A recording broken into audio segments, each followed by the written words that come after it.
meus irmãos, com muita alegria estamos aqui para ministrar a palavra do Senhor. É a primeira lição do segundo trimestre de 2020. O título da nossa lição está escrito: a igreja eleita, redimida pelo sangue de Cristo e selada com o Espírito Santo da promessa. O comentarista dessa revista é o nosso irmão Douglas Batista. A primeira aula que estaremos estudando traz o título Carta aos Efésios, saudação aos destinatários. E impondo-lhes Paulo as mãos, veio sobre eles o Espírito Santo e falavam línguas e profetizavam. Versículo 7. Estes eram ao todo uns 12 varões. Amém? O objetivo da nossa aula é apresentar a autoria e a data da epístola, identificar para quem foi dirigida a epístola aos Efésios e explicar o propósito da escrita e a mensagem contida na epístola. Antes de iniciarmos nossa aula de fato, eu quero convidar os irmãos a estarem orando neste momento para que o Senhor venha nos abençoar e abrir o nosso entendimento para aprendermos a sua palavra, que é poderosa. Vamos orar. Deus maravilhoso, em nome de Jesus, meu Pai, te louvamos, te agradecemos por este privilégio que temos de podermos aqui meditar na sua palavra. Nos orienta, nos fala conosco, abre o coração do teu servo que está em sua casa neste momento, ouvindo a sua palavra. Muito bem, meus irmãos, então, continuando então a introdução já da nossa lição, vamos começar então a nossa aula. Na introdução está escrito: a Epístola aos Efésios é denominada de a coroa dos escritos de Paulo e ainda a rainha das epístolas. Nela, o propósito eterno de Deus para a igreja está revelado por meio de Cristo Jesus. Nesta lição, estudaremos os aspectos introdutórios e as principais abordagens doutrinárias da epístola. Durante esse estudo, o conteúdo da epístola deve nos levar à adoração a Deus e o aperfeiçoamento da nossa vida cristã. Então, com certeza, trará crescimento espiritual para nossas vidas e um entendimento melhor desse contexto que foi escrito essa epístola de Paulo aos Efésios. No primeiro ponto, meus irmãos, veremos aí a autoria, a ocasião e a data. Por que isso? Porque quando vamos ter um estudo sequencial de um livro, é importante nós começarmos estudando a sua autoria, a ocasião que foi escrito, a data que foi escrito e para quem foi escrito, para que haja um entendimento melhor do contexto geral do livro. E aí a gente vai aprender mais coisas e com isso vai trazer mais crescimento para nossas vidas. Então a autoria nós não temos dúvida, que foi o apóstolo Paulo, pois como nas demais cartas que ele escreve, ele sempre se identifica. Já vem logo o seu primeiro nome ali, Paulo, apóstolo de Cristo, apóstolo de Jesus Cristo e assim por diante. Então a autoria aqui não temos dúvida que foi o apóstolo Paulo. Então aqui o nosso comentarista trouxe no subponto 2, a assinatura apostólica. Essa assinatura apostólica é a forma que o autor se identifica, é a forma que o autor se apresenta. Então aqui no livro, no caso de Paulo, ele se apresenta sempre como Paulo, mas nós sabemos que o seu nome também é Saulo. Então muitos irmãos ficam se perguntando, alguém pode ficar se perguntando, por que ele não apresenta o nome de Saulo, Porque será que ele mudou? Será que Deus mudou o nome dele? Alguém pode até questionar isso, ou perguntar isso. Mas na realidade não teve mudança de nome. É que Paulo tinha duas cidadanias, a cidadania hebraica e a cidadania romana. Então quando ele usa o nome de Paulo, ele usa esse nome porque ele estava se dirigindo aos irmãos gentios, que é para facilitar o acesso, para facilitar essa abordagem. Então ele sempre usou esse nome de Paulo, E também o nome de Paulo significa pequeno, Pequeno. Então ele também, se a gente for analisar por um lado espiritual, ele tendo conhecimento da grandeza de Deus, ele realmente, né, todo mundo que sabe disso, que tem esse conhecimento, sabe que nós não somos nada diante de Deus, então somos realmente pequenos, tá? Mas a ideia principal dessa questão do nome que ele usa é justamente essa questão da cidadania romana dele, né, para se dirigir aos gentios. No subponto 3, está escrito, né, uma epístola da prisão. Então aqui foi o momento, foi a ocasião que Paulo escreveu a epístola aos Efésios. Né? Ele ficou 2 anos em Roma preso, né? 2 anos, está lá escrito isso aí, você vai encontrar em Atos capítulo 28, versículo 30, onde está escrito que ele ficou 2 anos preso em Roma, em prisão domiciliar. E quando que aconteceu essa prisão? Quando foi esse ano? Em que ano se deu isso? Isso aconteceu no ano de 60 a 62 depois de Cristo. De repente você encontra lá uma data diferente, mas é aproximadamente 60 a 62 depois de Cristo. Logo, considerando que Efésios foi escrito da prisão, né, como Filemon e outras cartas também dele, outra carta foi escrita também da prisão, então podemos chegar na data de 61 a 62 depois de Cristo, quando ele escreveu a carta, né, aos Efésios. Então a data já escrita 61 a 62 depois de Cristo, tá? Então agora o ponto 2, os destinatários. Quem eram os destinatários então nessa carta? É importante você saber, além da autoria, da ocasião e a data que o livro foi escrito, é importante a gente saber para quem foi escrito, né? Qual que é o propósito do livro, para que foi escrito. Então, qual que é o objetivo central dessa mensagem, né? Os destinatários. Então, é importante sabermos, termos esse conhecimento. Então, aqui, ó, nesse ponto 2, os destinatários, muitos discordam, algumas pessoas discordam que ele tenha sido escrito especificamente para o povo para os crentes de Éfeso. Mas a realidade foi sim, foi escrito para os Efésios, tá? Vamos ver então aqui, meus irmãos, no primeiro versículo, no capítulo 1 e versículo 1, está escrito: Paulo, apóstolo de Jesus Cristo, pela vontade de Deus, aos santos que estão em Éfeso e fiéis em Cristo Jesus. Então, por que muitos historiadores ou muitos estudiosos da palavra de Deus discordam que ele foi escrito especificamente para os irmãos de Éfeso? Porque em algumas traduções, essa parte que está escrito aqui no versículo, que estão em Éfeso, é omitida, tá? Ficando somente aos santos e fiéis em Cristo Jesus. Então aí dá-se a entender que essa carta estaria circulando entre as igrejas da Ásia, tá? Mas não foi. O detalhe é esse, porque como essa parte foi omitida, né, de algumas traduções, então alguns estudiosos acreditam que era uma carta circular e não uma carta específica para os irmãos de Éfeso. Mas ela foi escrita especificamente para os irmãos de Éfeso. Lá no capítulo 1 e versículo 15, você vai encontrar esse versículo. Por isso, ouvindo eu também a fé que entre vós há no Senhor Jesus Cristo e o vosso amor para com todos os santos. Está vendo? Então aqui ele está falando de um grupo local. Ele está falando aqui de um grupo específico, que é os crentes de Éfeso. Amém? Então está aí essa explicação, somente para os irmãos compreenderem melhor, né? Se fosse falar resumidamente, aos irmãos de Éfeso. Mas como tem esse detalhe, é importante a gente estar explicando para os irmãos, para que não haja nenhuma dúvida, de repente algum irmão ouvir de alguém falar diferente. Agora, falando do primeiro ponto, né, vamos falar então agora justamente do local dos destinatários, que era a cidade de Éfeso. Então, a cidade de Éfeso, ela foi construída por volta de 1050 a.C. e tornou-se num centro político, comercial e religioso da Ásia Menor, hoje que é atualmente a Turquia, a Ásia Menor sendo a Turquia hoje. Onde havia o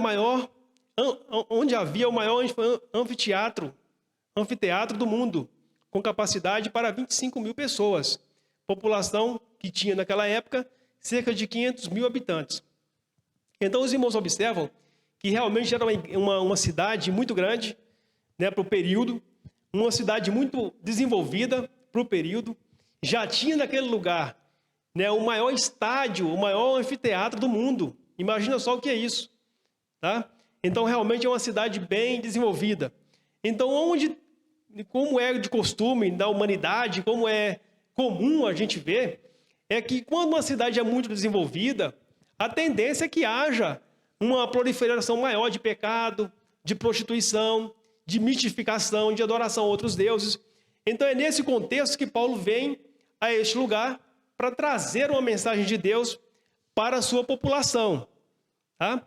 Então vamos ver aí no segundo ponto, no segundo subponto, a religiosidade em Éfeso.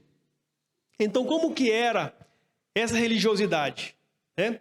Nós podemos observar que, considerando que Éfeso tinha esse templo da deusa Artemis, né, da Grécia, que em Roma ela tinha outro nome, né, para o povo romano tinha o nome da deusa Diana, a deusa da fertilidade, né, onde acontecia várias coisas, né, terríveis, por assim dizer.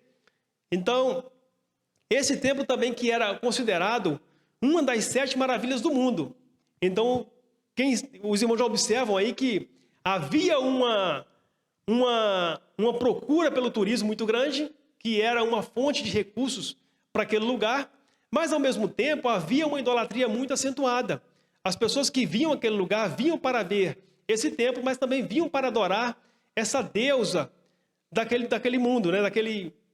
A deusa Diana. Então, meus irmãos, é esse contexto que Paulo vai enfrentar em Éfeso. Tem que ter coragem, tem que ter ousadia. Qual que era a vantagem que tinha sobre a vida de Paulo? É que ele tinha o poder de Deus sobre a vida dele. Tinha o mover e o poder do Espírito Santo sobre a vida dele. Por quê? Se não tiver este poder sobre a vida do crente, sobre a vida do servo de Deus, que está levando a palavra de Deus para enfrentar o mundo hostil, né, da espiritualidade maligna, não consegue vencer, não consegue nada, não consegue nenhuma vitória. Mas Paulo tinha esse potencial, essa vantagem grande na sua vida. Amém? Continuando, o subponto 3, a igreja de Éfeso. Então, Paulo, quando chegou nesse lugar, onde ficou ali por cerca de 3 anos evangelizando naquele lugar, não foi tão fácil, não foi tão simples. Ele teve vários embates, muitas dificuldades, né, como é normal que se tenha, como é de se esperar, né, como já é esperado uma situação dessa. Mas ele não desanimou. Né? Então, quando Paulo chegou neste local, ele encontrou aqueles 12 irmãos, 12 discípulos que estavam lá, que só conheciam o batismo de João Batista, não tinham conhecimento que havia o batismo com o Espírito Santo. E aí, Paulo conversando com eles vão falar exatamente isso, e conheciam somente o batismo de João Batista, e que não ouviam falar do Espírito Santo. E quando Paulo ora por aqueles irmãos ali e impõe as mãos sobre a vida deles, eles recebem um batismo com o Espírito Santo e começam a falar em línguas estranhas e a profetizarem. Já imaginou o que é isso? Que glória que não foi naquele momento? É o poder de Deus. Amém? Louvado seja o nome do Senhor por isso. Então agora Paulo continua a evangelizar naquele local e usando algumas sinagogas. Né? Passa ali 3 meses evangelizando nas sinagogas, pregando o reino de Deus, mas alguns judeus não concordam e, por certo, o expulsam, né, daqueles lugares, das sinagogas, e ele começa, então, a alugar algum lugar para ele fazer essa exposição do reino de Deus. Tá? Então, ele aluga lá uma escola de Tirano e começa, então, a evangelizar nesses locais. E lá fica por alguns anos, né, pregando e ensinando a palavra de Deus. Você vai encontrar isso em Atos capítulo 19, versículo 9. Tá? Houve contra Paulo um motim provocado por Demétrio. Isso aí aconteceu lá em Atos capítulo 19, versículo 27 ao 29. Por que aconteceu isso? Porque, como a cidade de Éfeso ela era movimentada pela idolatria e pelo turismo, essa parte da idolatria tinha um grupo de pessoas que vendiam que vendiam amuletos fabricados em pratas e vários materiais, e ali movimentava muito recurso, né? E muita gente vivia das vendas desses objetos. Mas quando Paulo começa a pregar a palavra de Deus, começa a pregar o reino de Deus, e o evangelho começa a expandir, as pessoas vão se convertendo e vão vendo que aquilo não vale mais nada, né? Que aquela adoração a Deus Artemis ou a deusa Diana não servia de mais nada, e as pessoas estavam então ignorando agora aqueles amuletos e não estavam comprando mais. Esse Demétrio, que era uma pessoa, segundo alguns estudiosos, falam que ele era do tipo de sindicatos dos ourives, né? Era uma pessoa influente. E aí ele começou a levantar uma discórdia com Paulo, falando que agora ele ia acabar com o seu comércio, que o povo ia ficar sem aquele dinheiro, sem aquele recurso. E começaram então a criar um motim ali contra Paulo para o expulsarem da cidade. Tá? Isso aí você vai encontrar lá em Atos capítulo 19, versículo 9. Na realidade, meus irmãos, um homem com o poder de Deus, um homem cheio do poder de Deus, ele pode fazer muitas coisas, pode causar um desastre grande, né, no mundo das trevas. Observe que por onde Paulo passou, aonde tinha idolatria, foi mudado. E isso causou uma certa revolução, uma certa revolta contra ele. Né, porque ele expulsou os demônios dos adivinhos. Né, nesse mesmo local, pessoas que se converteram, venderam vários livros, juntaram um monte de livro e queimaram todos eles. Né, livros de idolatria, livros que ensinavam feitiçaria, foram todos queimados, porque se encontraram com o Senhor. Então, o que nós podemos aprender daqui da vida de Paulo em nossas vidas? Que aonde nós estivermos, o mais importante é estar com o Espírito Santo. Se nós estivermos com o Espírito Santo, nós podemos mudar situações aonde nós estamos. O importante é eu estar com a minha vida no altar e estar com o poder do Espírito Santo sobre a minha vida para que haja diferença. E aí, com o passar do tempo, a igreja de Éfeso ela vai se estabilizar e aí Apolo vai lá, né, toma conta dessa igreja. Timóteo também passa por lá. E segundo o Irineu, que era bispo grego, né, do primeiro século, ele fala também que João, o apóstolo, também esteve liderando igrejas em Éfeso. E aí mais tarde a gente vai ver também que Éfeso ela foi uma das igrejas da Ásia Menor que recebeu aquela carta lá do Apocalipse. Né? Então, continuando agora, meus irmãos, o ponto 3, vamos estudar agora o propósito e mensagem desta carta. Então, qual que é o propósito? Observem que essa carta de Éfeso, ela não tem um propósito definido, né, bem definido, do que estaria falando. Mas podemos destacar alguns propósitos que são muito, muito importantes para estarmos destacando aqui. Por exemplo, primeiro ponto, havia novos convertidos que haviam saído, né, do mundo helênico, e praticavam religiões e mistérios e magia. Mas agora se reuniam com os santos de Éfeso. Não por acaso o apóstolo Paulo mostra àqueles crentes que Cristo está no controle do universo inteiro. Então podemos ver aqui que ele está se referindo ao mundo helênico. Que mundo helênico é esse? Era o mundo da idolatria grega. Era o mundo das pessoas que vinham do mundo da idolatria e estavam se convertendo. Segundo ponto que o nosso comentarista destaca, pessoas que eram marcadas pela imoralidade e bebedeira. Mais uma vez, salvos pela graça, eles deviam adotar um novo estilo de vida em Cristo. Então aqui está falando da necessidade de eles terem que viver em novidade de vida. Eles terem que viver agora em uma vida nova, uma vida diferente com o Senhor, porque encontraram agora o Senhor e, logicamente, a nossa vida tem que ser diferente. No terceiro ponto que o nosso comentarista destacou é a unidade e a paz entre judeus e gentios, enfatizadas pelo plano universal da redenção para ambos. Então aqui podemos ver que em Cristo Jesus, em Cristo, nos tornamos uma pessoa só, nos tornamos um no amor de Cristo.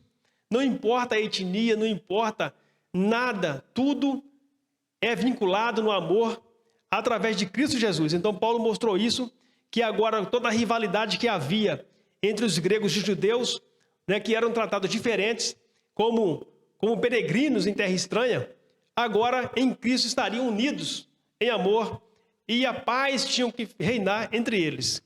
Então esse é um dos objetivos, né, alguns dos propósitos desta carta aos Efésios. Agora a mensagem que ele quis trazer nesta carta. Então vou estar lendo com os irmãos aqui e comentando alguns detalhes. Então a mensagem de Éfeso, ou melhor, a mensagem de Efésios gira em torno de duas temáticas: Jesus Cristo, a cabeça, a igreja, o corpo. Assim podemos classificar os desdobramentos desses assuntos nos seguintes eixos temáticos. Vamos lá então, o primeiro ponto que ele falou foi a consumação do plano eterno de Deus na pessoa de Cristo. Está lá em Efésios capítulo 1, versículo 3 a 5. A atuação do Espírito Santo como o penhor da experiência da salvação. Efésios capítulo 1, versículo 13 a 14. A reconciliação dos povos por intermédio da cruz de Cristo. Capítulo 2, versículo 16. A revelação do mistério da vontade de Deus por obra do Espírito Santo. Capítulo 3, versículo 5. Um novo estilo de vida baseado na unidade, na comunhão com o Espírito, na frutificação, na adoração e na intercessão do Espírito. Os novos relacionamentos conjugais e a luta contra o diabo. Versículo 5, capítulo 5, versículo 21, ao capítulo 6, versículo 20. A gente lê muito esse versículo 6 e 20, né, 6 a 10 ali, sobre as armaduras espirituais. Então, Paulo, podemos destacar dessa parte aqui, de Efésios, que vai nos instruir a termos uma vida vitoriosa, uma vida no mundo espiritual vitoriosa, né? Quando você começa a entender o que ele quis falar no sentido espiritual, é uma mensagem muito profunda, realmente, para a nossa vida espiritual. E aí termina aqui o ponto 3, escrito dessa maneira: portanto, a epístola contém uma combinação de doutrina, fé e prática da vida cristã, ou seja, de tudo quanto Deus fez e do que se espera que a igreja faça. Então, tudo que o Senhor fez por nós e as orientações contidas nesse livro, que nós venhamos a praticar e a viver, e assim teremos uma vida diferente todo dia, né, baseado na palavra de Deus. Para concluir, vamos ler aqui a conclusão com os irmãos, que nos diz assim: a epístola revela um elaborado resumo da salvação e suas implicações para a vida cristã. Seu conteúdo recorda o favor imerecido que recebemos gratuitamente da parte de Deus. Suas exortações nos impelem a viver em santidade e alicerçados em Cristo, a cabeça da igreja, a batalhar contra as forças das trevas. Então, meus irmãos, que lição maravilhosa, né, que estaremos estudando. Você não pode deixar de adquirir a sua revista aqui na igreja para estar acompanhando conosco essas aulas e assim crescendo espiritualmente. Então, que o Senhor permaneça conosco, nos abençoando a sua vida, a sua casa, todos os familiares seus, nos livrando de qualquer tipo de peste que está acontecendo nos nossos dias. Deus abençoe os irmãos, em nome de Jesus. Amém.